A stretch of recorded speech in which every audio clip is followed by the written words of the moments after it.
রাখতে, কারণ আসলে আওয়ামী সরকারের যে বাজেট ছিল সেটাই পুনর্বিবেচনা করা হচ্ছে এবং তারা বলছে যে সেটা অন্তর্বর্তী বাজেট।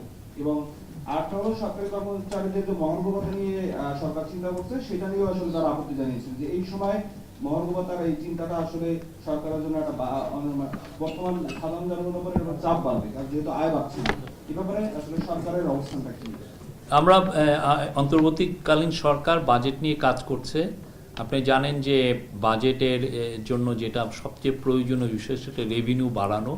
সেই রেভিনিউ বাড়ানোর যতগুলো ওয়ে আছে আমরা সেগুলোই চেষ্টা করছি। মেইন যে জিনিসটা সেটা হচ্ছে যে যেগুলো লিকেজ ছিল, যেদিকে দিয়ে আমার রেভিনিউটা চলে যাচ্ছে, ট্যাক্সের টাকা চলে, সেই জায়গাগুলো আমরা থামাতে চেষ্টা করছি। সেই জায়গাগুলোতে যেটা হচ্ছে যে আমরা চাচ্ছি যে ডিজিটাইজেশন করে কতটা এটাকে ছাড়ানো যায়। এরকম কথা হচ্ছে যে আপনি একটা ভঙ্গুর অর্থনীতি আপনি ইনহেরিট করেছেন, সেটাকে আবার একটা রেল লাইনের উপরে তুলে সেটাকে আবার জোরে 120 কিলোমিটার পার মাইল বেগে আপনি এটাকে নিয়ে আসা, এটা সময়ের সাধ্য ব্যাপার, বাট আমাদের পুরোপুরি এটা নিয়ে কাজ হচ্ছে।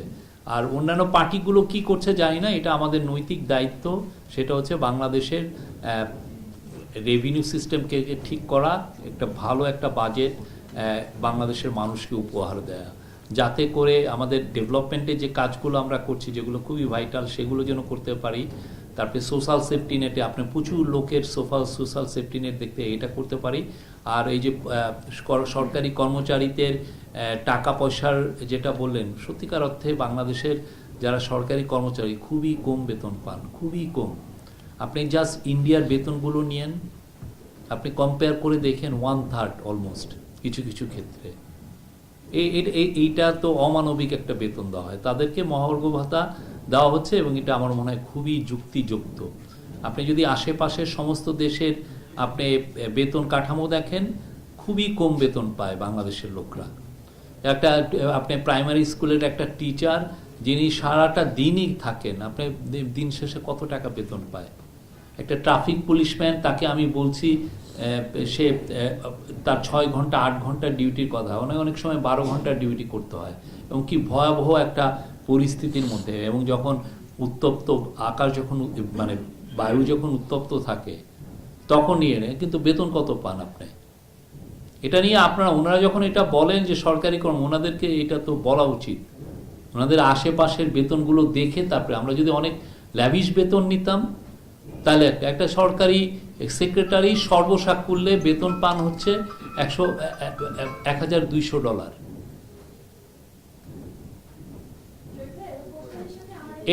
সেই জন্য এটা একটা বাট আমাদের অবশ্যই রেভিনিউ বাড়াতে হবে। সেই জন্য লিকেজ যেগুলো আছে সেগুলো আমরা ইন্টারিম গভর্নমেন্ট বন্ধ করার চেষ্টা করছে, এবং অ্যাট দ্য সেম টাইম কিভাবে ইকোনমিরে বুস্ট আপ করা যায়। ইকোনমি যদি বুস্ট হয় তাহলে যেটা হবে যে আপনার কাস্টমস বা এগুলো যে আমাদের যেগুলো ডিউটি সেগুলোর থেকেও আমরা পাবো। এবং অলরেডি আপনারা দেখেছেন যে সেপ্টেম্বর টু অনওয়ার্ড ডিসেম্বর পর্যন্ত এক্সপোর্টের গ্রোথ দেখেন, একটা সেপ্টেম্বরে মনে হয় 7%, তারপরে দেখেন একটানা 15%-এর বেশি, কম নাই। এবং আমরা ডেটা ম্যানিপুলেট করছি না, ডাটা একদম অ্যাকুরেট ডেটা দিচ্ছি। এবং এই ইকোনমি যদি আর একটু বেটার জায়গা যায়, আপনি নিশ্চিত থাকেন বাংলাদেশটা ঘুরে দাঁড়াবে।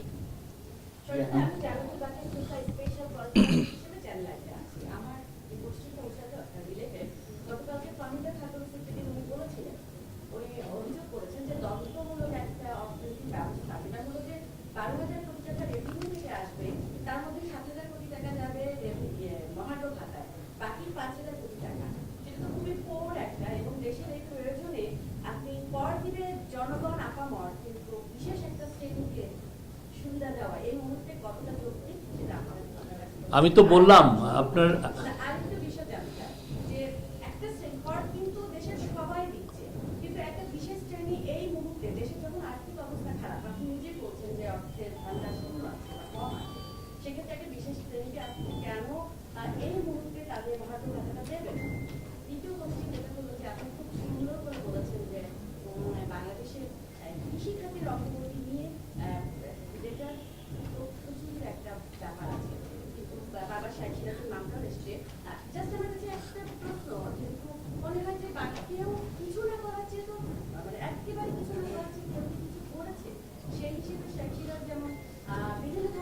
আমি আমি আপনার কথাটা শুনেছি।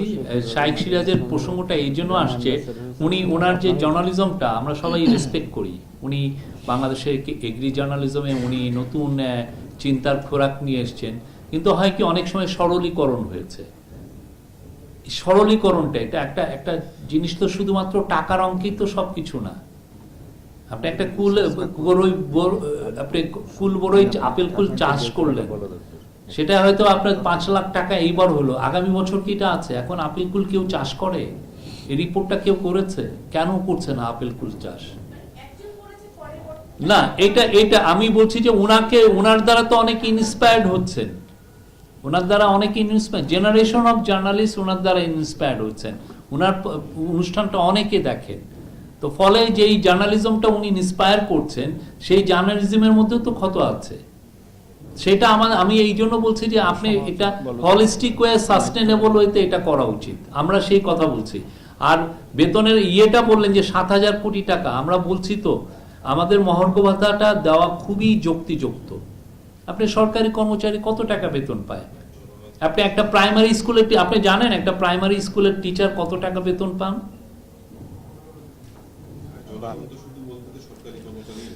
সরকারি কর্মচারীকে আপনার পুরো বাংলাদেশের সরকারি কর্মচারী যথেষ্ট, 15 লাখের মতো। এবং সবচেয়ে বড় কথা, এটা পুরো আপনি আশেপাশের দেশগুলোতে দেখবেন, আমাদের ইকোনমিক সাইজ অনুযায়ী একটা সরকারি একটা কর্মচারী কতটুক বেতন হওয়া উচিত, এটা নিয়ে আপনি ভালো অ্যানালাইসিসও করা যাবে। আপনারা শুনেন, এটাকে আপনাকে উনি যেটা বলছেন ফাহমিদা খাতুন, ওনাকে যদি ইকোনমিক অ্যাডভাইজার করা হতো উনিও এইটাই করতেন। হ্যাঁ, না এটা সবচেয়ে বড় কথা কি আপনার এটা, এবং আমরা সেটার জন্য তো যথেষ্ট কাজ করছি, যাতে ইকোনমি ইনভিগোরেটেড হলে, ইকোনমিতে যে আবার সতেজতা ফিরে আসলে দেখবেন যে রেভিনিউ আমাদের বাড়বে, সেটার ইম্প্যাক্ট সবাই পাবেন। আমরা জানি যে বিগত সরকার যে মানে আওয়ামী সরকার টিকে থাকার সবচেয়ে বড় একটা মাধ্যম ছিল সরকারি কর্মচারী, এবং তাদের খুশি করার জন্যই আমরা তাদেরকে দেখছি যে বিভিন্ন সময় তাদের বেতন বাড়ানো হয়েছে। আমি এই জন্য বললাম তো, শুনেন আমি বুঝেছি আপনি কি বলছেন। আমি এই জন্য বললাম যে আপনি যখন বাংলাদেশের সরকারি কর্মচারীদেরকে এটা বলেন, আশেপাশের সরকারি কর্মচারী দেশের, এদের একটু বেতনটা একটু দেখেন। আমরা তো জনগণকে দিচ্ছি, ইয়ে হচ্ছে না, আমরা জনগণের ডেভেলপমেন্ট ওয়ার্কে আমার দিতে হবে না? আমরা কি ডেভেলপমেন্ট ওয়ার্কের না, এটা আপনার ভুল কথা, এটা আপনার একবারেই ভুল কথা। আমি একটা কথা বলতেছি, আমি জহির রায়হান। এই যে কৃষি বিপণন অধিদপ্তর আছে, বিভিন্ন সেক্টর আছে, সম্প্রসারণ অধিদপ্তর, আমরা দেখলাম যে কৃষক যখন ফসল ফলায়, যেমন এবার ফুলকপি দেখলাম যে 1 টাকা তারা বিক্রি করছে, বাট উৎপাদন খরচ 16 থেকে 15-16 টাকা তারা বললো, ঢাকাতে আবার 20 টাকা বিক্রি করছে। মানে আপনাদের যে সরকারি পর্যায়ে যে কর্মচারী আছেন, তারা যদি তাদের কোথায় কখন কোন ফসলটা ফলতে হবে, চাহিদা কেমন, এরকম কোন আপনাদের ইগুলো আছে কিনা? যদিও তাদের দায়িত্ব এটা আছে, কিন্তু কৃষক বলতেছে ওভাবে তারা আপডেট পাচ্ছে। মার্কেট এইভাবে অপারেট করে না। আপনি মার্কেট ইকোনমিক্স একটু জেনে নেন, মার্কেট এভাবে কি অপারেট করে?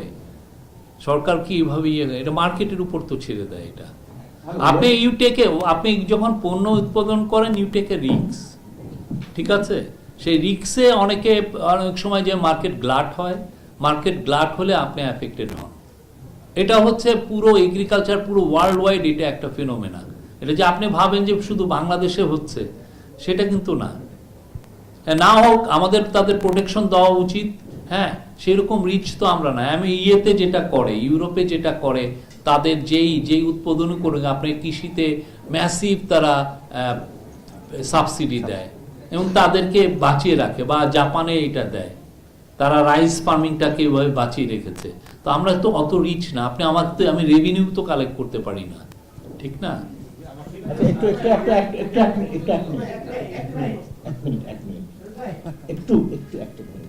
সেটা হচ্ছে যে আজকে এটা তো একটা ট্রেনিং প্রোগ্রামের একটা সূচনা, উদ্বোধন করলেন উনি। আমি একজন সাংবাদিক হিসেবে একটু একাডেমিক ফর্মে অনেক তর্ক বিতর্ক আলোচনা তুলেছেন। আমার মনে হয় যে এটা একটা খুবই কন্টিনিউয়াস প্রসেস। এখানে বসে আমরা সব তর্কের সমাধান করে তারপরে এখান থেকে উঠবো, এটা আমার মনে হয় যে ভাবাটা ঠিক না। শুধু আমরা যদি স্পেসিফিক আমাদের কৃষি সাংবাদিকতা এই বিষয় নিয়ে যদি আপনাদের একদম কোনো কমেন্টস না করে যদি ছোট্ট করে প্রশ্ন থাকে, কারণ এখানে টাইমটা একটু লিমিটেড আমাদের মাথায় রাখতে হবে, কারণ উনি উঠবেন, ওনার সাথে একজন অ্যাম্বাসেডরের বৈঠক আছে এবং ওনাকে আমাদেরকে একটা নির্দিষ্ট সময় কমিটমেন্ট টাইমের মধ্যে ওনাকে ছাড়তে হবে। সো আমার মনে হয় যে আমরা আমাদের আর দুইটা কোশ্চেন নেন ম্যাক্সিমাম 2টা প্রশ্ন, শুধু প্রশ্ন, আমার কমেন্টস না, আমার ওনার সাথে তর্ক বিতর্ক চলবে, চলমান, অসুবিধা নেই।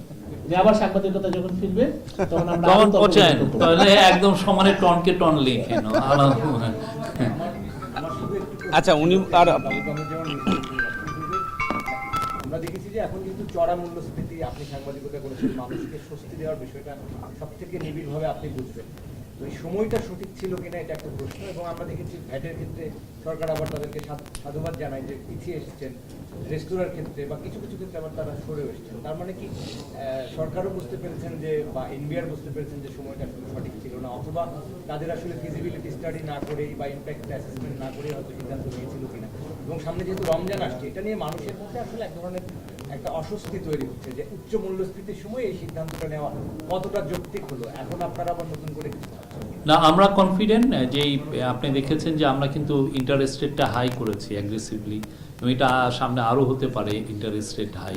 এবং সেই কারণে আপনি দেখেছেন যে ডিসেম্বর মাসে মূল্যস্ফীতি কমে এসছে, এবং এটা আমরা দৃঢ় বিশ্বাস, আমাদের সেন্ট্রাল ব্যাংক গভর্নর যে প্রজেকশনটা দিয়েছেন সেই অনুযায়ী এটা কমবে, মূল্যস্ফীতিটা এটা কমবে। এবং আগের যে মূল্যস্ফীতির যেই রেটটা দেওয়া হতো ওইটা পুরো ম্যানুপুলেটেড একটা, হ্যাঁ, ওনারা জোর করে এটা রেখে দিতেন, হ্যাঁ এটা। এবং আমার মনে আছে যে IMF এর চিফ, বাংলাদেশের চিফ আমার বলেছিলেন 2007-08 মূল্যস্ফীতির ডেটা কিভাবে ম্যানুপুলেট করা হয়েছে। ওই সময় মাছের দাম প্রতি মাসে 20% করে কমছে, এরকম দেখাতে হতো। উনি বললেন যে দেখো এই যে এই ভিতরে যে এটা তো অনেকটা বাস্কেট অফ ফুডের উপরে নির্ভর করে, তো মাছ, ওই মাছের নামটা দেখাচ্ছে যে 20% করে প্রতি মাসে কমছে। বাংলাদেশে মাছের দাম 20% করে কমেছে কবে? কোনোদিন হয়েছে এটা? ঠিক তেমনি আমরা মূল্যস্ফীতি এটা আমরা কমানোর, ইন্টারিম গভর্নমেন্ট এটা একটা নিয়েছে, এবং আপনি নিশ্চিত থাকেন এটা কমবে। এবং এই যে করের উপর এটার ইম্প্যাক্ট হবে না, এই যে কর যে এটা। আর আমরা সত্যিকার অর্থে, আমি এর আগেও বলেছি, বাংলাদেশের ট্যাক্স জিডিপি রেশিও খুবই কম। ট্যাক্স জিডিপি রেশিও যদি কম থাকে, যেটা আমাদের 7-8% এসছে, ওই দেশের ম্যাক্রো ইকোনমিক স্ট্যাবিলিটি ঠিক থাকে না। আর ম্যাক্রো ইকোনমিক স্ট্যাবিলিটি ঠিক না থাকলে আপনি এই যে 50-60-1 লাখ টাকা বেতন পান, ওইটাও চিপ হয়ে যায়, ওইটাও একদম শের দরে হয়ে যায়। আগে 1990-তে এরকম হয়েছে আপনার ইন্দোনেশিয়ায়, ওইখানে ব্যাগ ভর্তি টাকা নিয়ে করতে হতো, কি জন্য? বাজারে যেতে হতো।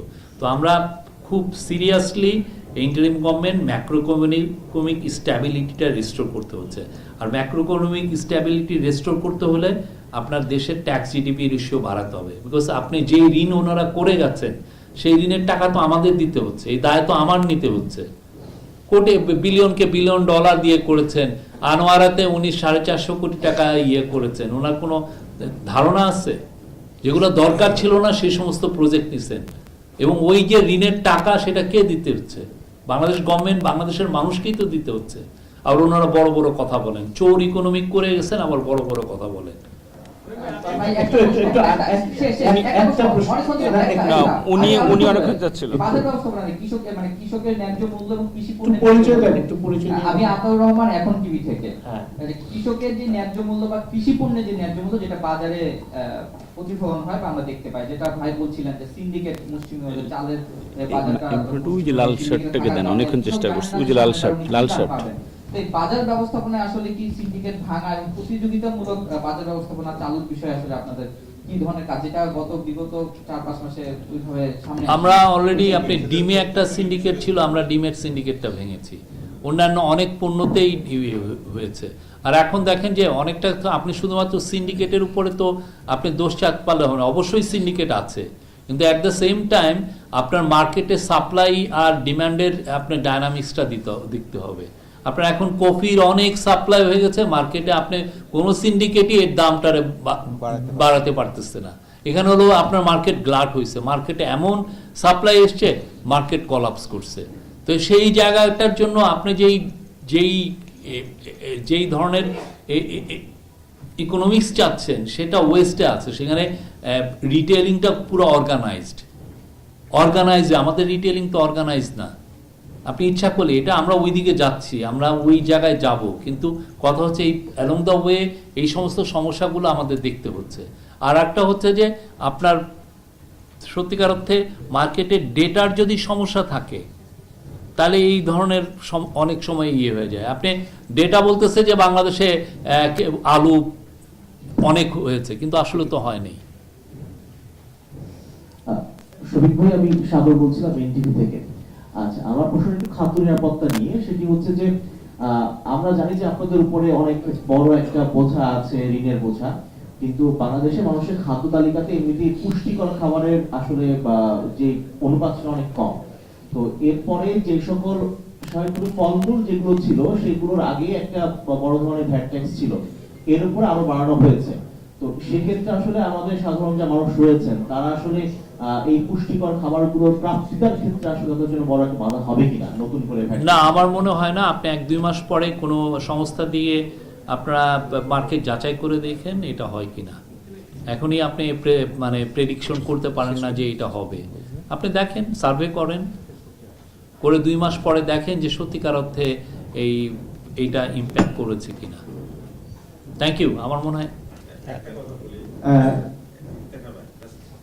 আমরা সবসময় কৃষিতে দেখি শুধু এগ্রিকালচার নিয়ে, আমি যদি এগ্রিকালচারিস্ট, কিন্তু ওই যে আমাদের যে একটা বড় অংশ যে পুষ্টিকর খাবারের কথা বললাম, পোলট্রি ফিশারি থেকে তো নিউট্রিশনটা আসে, এটা কিন্তু আমরা নেগলেক্ট করি, এটা একটু খেয়াল করবেন। আমি গতকালে একটা কথার ভিত্তি দিয়ে বলছি, ব্যবসায়িক কান্নার হিসেবে আমি চিন্তা করছি এটা, যে আপনি বায়োসিকিউরিটির কথা যদি চিন্তা করেন, একটু প্রশ্ন করতে হবে যদি প্রশ্ন থাকে, দ্রুত। হ্যাঁ, না প্রশ্নটা করতে হবে, শুধু প্রশ্ন প্লিজ। এক বছর আগে 84 টাকা পার ডলার ছিল। 1 বছর আগে না, আরো 1.5 বছর 2 বছর আগে। 84 90 মধ্যে। হ্যাঁ, হ্যাঁ। কালকে 124 টাকা দিয়ে সেই ভ্যাকসিনটাকে তারা চালাচ্ছে। তো তারা ড্রাগের কাছে রীতিমতো বলার পরে ওইটা তারা রেটটাকে পুনর্মূল্যায়ন করছে না। এখানে ড্রাগ ইন্ডিয়ান হ্যাসেল করে, এটা আমাদের হলো একটা তিক্ত অভিজ্ঞতা। আপনাকে জানালাম যেহেতু আমরা এখন প্রশ্নটা কি? একটু এক মিনিট বলি, একটু সেটা হচ্ছে যে উনি তো মাননীয় প্রধান উপদেষ্টার প্রেসে একজন প্রেস সচিব, প্রেস সচিব, এবং হচ্ছে উনি আমাদের যেহেতু সাংবাদিক, আমাদের বড় হয়ে আমরা সাংবাদিকতা নানা একাডেমিক ট্রেনিং অ্যাসপেক্টে কথা বলতেছি। এই ধরনের পলিসি ইস্যুতে এটা তো ওনার ইখতিয়ারের জায়গা না, ওটা ট্রাগের আমদানি কি হবে আমার মনে হয় যে এই ধরনের প্রশ্ন আমরা একটু যদি অ্যাভয়েড করি, সরাসরি প্রশিক্ষণ বিষয়ে বা বলেন আপনার কোশ্চেনটা শেষ করেন, একটু দ্রুত শেষ করতে হবে। এটা হয় কি, এটা খামারি এবং উৎপাদনকারী এবং ভোক্তা বিজনেস, এই কমিউনিটির মধ্যে এই ডলারের রেটটা হবে, ডলার তো বাড়বেই, কিন্তু সেই হিসাবে রেটটা সমন্বয় করতে পারছে। আপনি আমরা আসার পরে আপনি ডলার কি খুব ম্যাসিভ ডিভ্যালুয়েশন হয়েছে? এটা হয়েছে কিনা আপনি আমাকে বলেন, কত % ডিভ্যালুয়েশন হয়েছে? আপনারা আসার পরে তেমন হয়নি। তাহলে এটা তো কোশ্চেন অ্যারাইজই করে না। আমরা তো যেইটা আমরা কতটা এই যে ম্যাক্রো ইকোনমিক স্ট্যাবিলিটি, আমরা ইন্টারেস্ট রেট হাই করছি, করার পরে আমরা মার্কেটে ডলারের যে সাপ্লাইটা আমরা ধরে রেখেছি, মানে ইন্টারিম গভর্নমেন্ট, সেন্ট্রাল ব্যাংক যে এফার্টগুলো নিচ্ছে, আপনার তো অ্যাপ্রিসিয়েট করা উচিত। এবং ফলে আপনি দেখেন ডলারের রেট, আপনি এখন যদি ওই চোরতন্ত্র থাকতো, ডলারের দাম 200 টাকা হতো। না আমার মনে হয় এটা আমার মনে হয় অসংখ্য ধন্যবাদ। আমরা এখন একটু আনুষ্ঠানিকতার দিকে যাব। আমরা শফিক ভাইকে অসংখ্য ধন্যবাদ জানাচ্ছি প্রশ্নোত্তর পর্ব। এটা গ্রুপ আমরা এখন শফিক ভাই আমাদের আনুষ্ঠানিক